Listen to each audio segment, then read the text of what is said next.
In this lesson, I'll show you how to understand real English on the news step by step. Together, we'll watch 3 video clips from different English-speaking countries, all reporting on the same news story. This way, you'll hear native speakers with different accents explaining the same topic in different ways. You'll watch each video clip twice. The first time with some missing words, and the second time with the full transcription. Next, I'll explain how to use and pronounce all the advanced vocabulary with clear examples. And as always, you can download a free PDF with all the information from today's lesson. The link is in the description below this video. The first clip is from an American TV program called The Today Show. Listen and try to fill in the missing words you hear. Overnight tensions rising, multiple countries sending troops to Greenland. Sweden and France joining military exercises there as Denmark, that controls the territory, announces it's stepping up its military presence. Okay, let's watch it one more time. Overnight tensions rising, multiple countries sending troops to Greenland. Sweden and France joining military exercises there as Denmark, that controls the territory, announces it's stepping up its military presence. Before we look at the transcription, this is a very interesting phrasal verb that's common on the news. Double down. That means you strongly commit to an idea, a decision, or an action. Usually you double down on something, and that something could be dangerous or something that other people oppose. This actually comes from gambling, especially card games like blackjack. When a player doubles down, they bet twice as much money to show confidence, even though the risk is higher. The word overnight means during the night or very quickly. This is in the context of sudden changes and military or security updates. Next, the word tensions describes a difficult situation of disagreement and anger between groups of people or countries. This is uncountable and used only in the plural form in this context. We usually don't count tensions as separate items because we're describing a general state or condition here. The next word here, troops. Troops are soldiers in a group, especially members of an army. The countries of Sweden and France have sent some of their troops to where? Pay attention to the pronunciation. Together we traveled from China to India to Greenland to the Arctic. For example, how the ice is melting in Greenland. Come out from the ice sheets on Antarctica and Greenland. So, of course, this name is formed from 2 separate words, green and land. And that's how you pronounce those words when they're separate. But when you have the name of a place that ends with the word land, that syllable becomes unstressed. So the vowel sound is reduced. It's not usually pronounced as Greenland, it's Greenland, Greenland. Lund. That's a schwa sound, okay? This is the same as many other place names in English, like England in the UK. So not England, but England. Ireland, Finland, Poland, New Zealand, right? There's more, but I think you get the idea. Next, we have territory. Territory is land that is owned or controlled by a particular country. So Greenland is a territory of Denmark. Next, another phrasal verb. To step up something means to increase the amount or level or intensity of something. For example, the runners have stepped up their training to prepare for the race. In this context, Denmark is stepping up its military presence. So it's going to increase the number of troops, the number of soldiers in the area. Okay, the next clip is from CBC News. This is a Canadian news station, so let's take a look. When the delegation from Denmark and Greenland emerged from their sit-down with Trump's team, there were clear signs it was a stressful meeting, as threats by the U.S. to annex Greenland remain on the table. Okay, one more time. When the delegation from Denmark and Greenland emerged from their sit-down with Trump's team, there were clear signs it was a stressful meeting, as threats by the U.S. to annex Greenland remain on the table. First, we have a very formal noun, delegation. Delegation. This is a group of people chosen to represent a government or organization.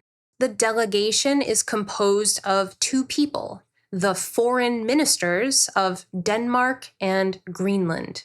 In this context, the verb emerge is a more formal way to say that something or someone appears or comes out from somewhere. So the delegation became visible after they walked outside, of course. They emerged from their sit-down. This is a noun here. A sit-down is just a meeting where people sit down to discuss something. This is not a formal word, but it's something that you would only hear from a journalist on the news, especially in the context of business or political negotiations. It's really uncommon to talk about having a sit down in everyday conversation. It's always the smallest words that are the most confusing because we use them in so many different ways. And here the word as is no exception. In formal situations and in news reporting, it's common to use as to introduce a reason or an explanation. Think of this like a cause and effect statement. And we're focusing on the effect with this structure. For example, schools were closed as heavy snow was expected overnight. Prices increased as production became more expensive. So the focus is on the prices. That's the effect. In the context of this news story, the effect here is, well, you can see that they're very stressed. And what was the cause? Threats by the US to annex Greenland.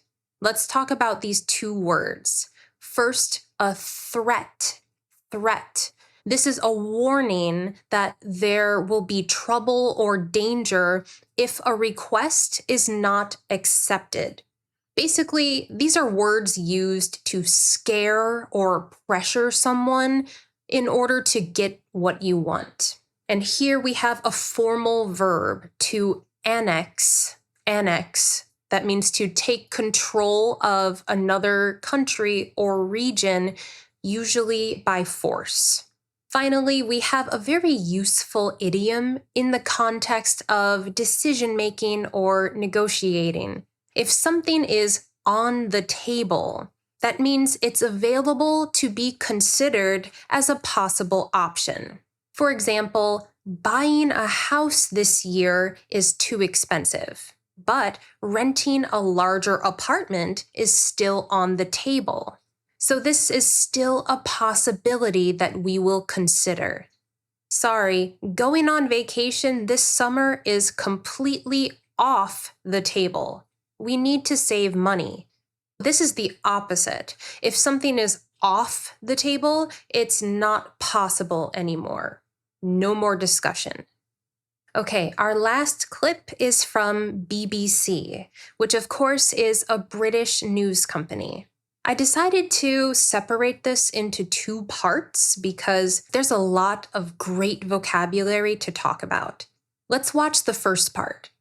The foreign ministers of Greenland and Denmark have taken part in what were described as frank talks. The White House today says a fundamental disagreement remains with the US over the future of Greenland. And one more time.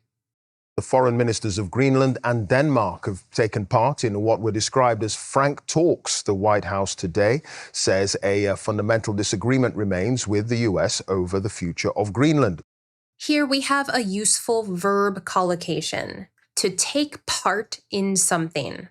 This means to participate or be involved in something. You can take part in an event, a discussion, a celebration, etc. Here, they've taken part in frank talks. Frank. This is an adjective that means direct and honest. You can have a frank talk or a frank discussion.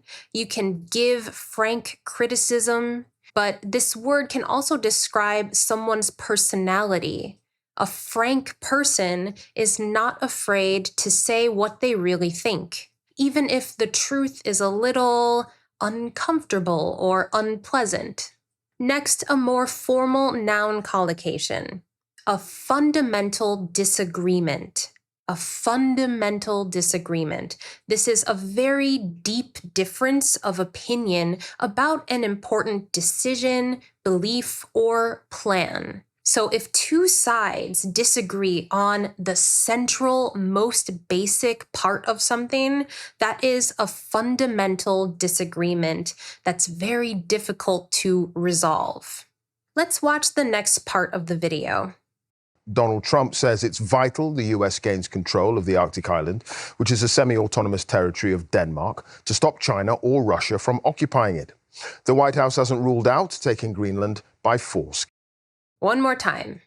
Donald Trump says it's vital the US gains control of the Arctic island, which is a semi-autonomous territory of Denmark, to stop China or Russia from occupying it. The White House hasn't ruled out taking Greenland by force.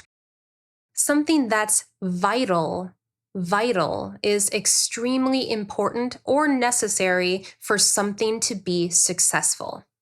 Regular exercise is vital for your health.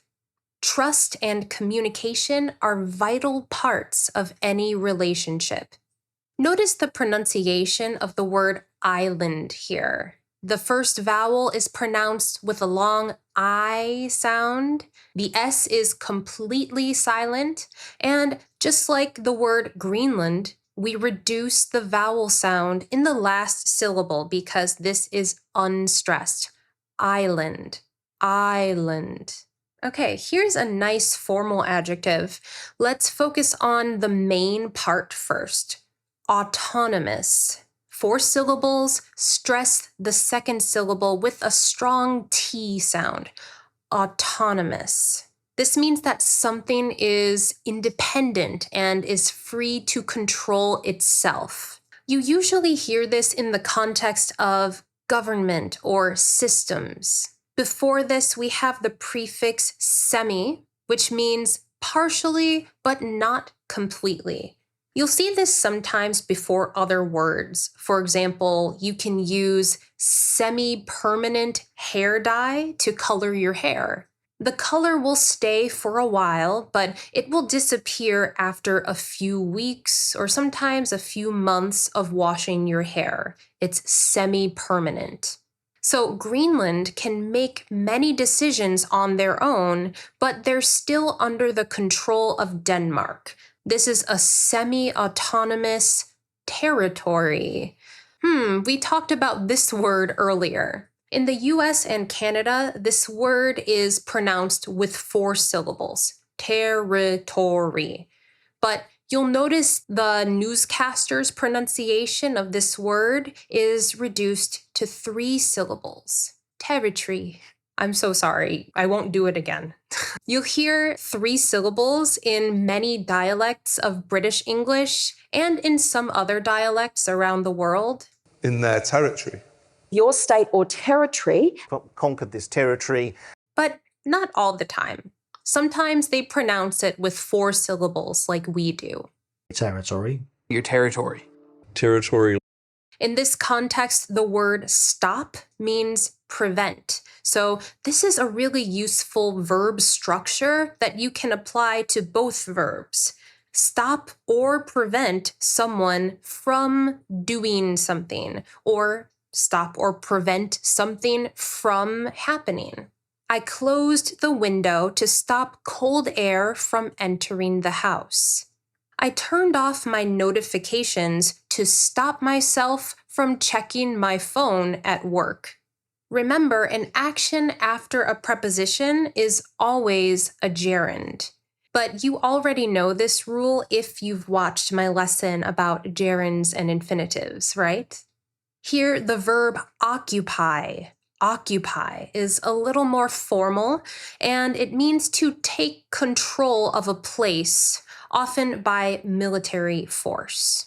Finally, we have a separable phrasal verb. To rule out something or rule something out means that you decide that something is not possible or will not happen. Something that's ruled out has been removed from consideration. It's completely off the table, remember? For example, the doctor needs to rule out some possible causes before making a diagnosis. He applied for the job, but his lack of experience quickly ruled him out.